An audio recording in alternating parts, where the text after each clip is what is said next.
Hello guys, in this video I'll show you how to unblock Instagram on school Chromebook without VPN. Firstly, use a proxy server. It acts like a middleman, masking your connection to Instagram. Search for a free or paid proxy server, configure your device's browser network settings to route through the proxy server and access Instagram via the browser or app. 2. Use a smart DNS service. It redirects only specific traffic, making your activity appear like normal browsing.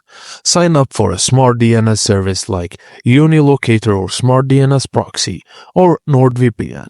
Follow the service's setup guide to configure it on your device, then open Instagram without restrictions. And finally, use Tor Network. Download the Tor browser from the official website and install and open the browser. Use Tor to navigate to Instagram securely on your Chromebook. And that's it guys. Thank you for watching and please don't forget to like and subscribe for more.